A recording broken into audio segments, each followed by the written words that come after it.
In Education Matters, elected officials, educators, and community members gathered today to speak out against a state bill that would allow for the state takeover of Memphis-Shelby County Schools Board. Now, this comes after the board's controversial decision to fire former Superintendent Dr. Marie Fagan sparked outcry from some in the community.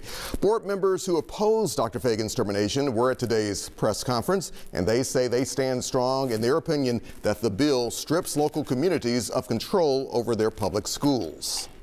That's why it's important, because even though we weren't in support of that decision, we are not in support of the state coming in and taking over. Two wrongs don't make a right. Let you know that bill is expected to be taken up by the General Assembly this week. WREG Shay Arthur will have more from today's news conference with community officials coming up on the news at 6. And as the General Assembly takes its first official step this week toward taking over the MSCS school board, there's already talk about possible lawsuits being filed by those opposed to that legislation. One of them is the Rainbow Push Coalition Memphis chapter. Dr. Joseph Kiles is president of that organization. Dr. Kiles, welcome back to the news at 3. Have you been? Thank you. I've been well. Thank you so much for having me. Good. You sent me something just a few days ago about this matter. You said the proposed legislation is faulty, it's discriminatory, selective, and punitive, as well as it violates the rights of citizens who voted for the current school board. Why do you feel that way? Alex, it's times like these that try men's souls. We look at 1991, it was Rainbow Push that sued the city that allowed us to have our first African-American mayor, because the runoffs, African-Americans couldn't win. And we see this as a real snatch and grab from voters' rights. And what do you mean by that? Are you saying this, maybe it really wasn't about Dr. Fagan's, and was this something that had been planned even before that, or? $2 billion budget, 1.9, we're not going to argue over $100 million, right? $400 million comes from the feds, about $844 million from the state, another $600 million from the county, and $27 million local. That's $1.9 million, $1.9 billion. And so we're concerned, first of all, about voters' rights. 329 voters voted in the last election. Okay. If you nullify the votes that selected this new board, the school board that thought to hire Dr. Richmond, a person that's been there in the district for over 30 years, who knows the district extremely well, we haven't even given them the opportunity to fail. So we need to just slow down, allow the school board, the school district and the administration to do the work that they've been elected to do. But as you well know, you've had some people within the district themselves saying some things just were not working, even long before Dr. Fagan's, and once she even got here. What do you say about that? That's a great point. So the legislation is retroactive and punitive. It is talking about things that happened in the past.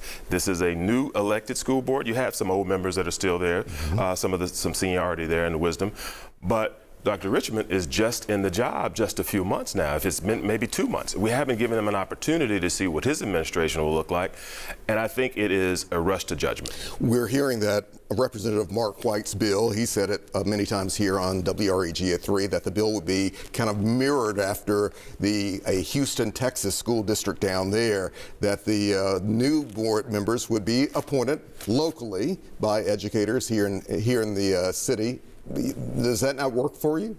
Well, the concern really is that, you know, you're going to take power from a duly elected board. Not so much what happened in Houston. I'm not sure who was on the other side fighting, but Rainbow Push Coalition has been here since 1959, and we believe that there are certain things that you ought to allow to work. Really, this is render to Caesar what is Caesar's. So the administration, the governor, Tennessee General Assembly believe that they can do something better than people who have been duly elected. And so if you take that vote away, that's a violation of voters' rights. But I want to also ask you, can the state, though, make it work? They seem to think, some of the state lawmakers seem to think that they can, but you say? Well, I think that if they pass the legislation, it's going to be a fight. I think it's going to end up in court, and I think that the thing that we are concerned about is filing an injunction and then allowing the judiciary to take a look at whether it's right to disallow and nullify the votes of the citizens who duly elect their own representation. I'll be all for it, Alex. If Davidson County was going to do it, if Knox County was going to do it, but there's something different about West Tennessee. Something different about that, and we just got to get to the bottom of what that is.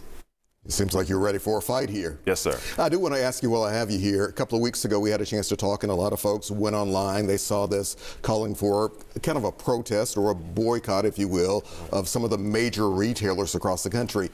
How effective was that? Do you have any numbers to say yet? Or what have you heard? Well, tremendously effective from the standpoint of just the Target fast.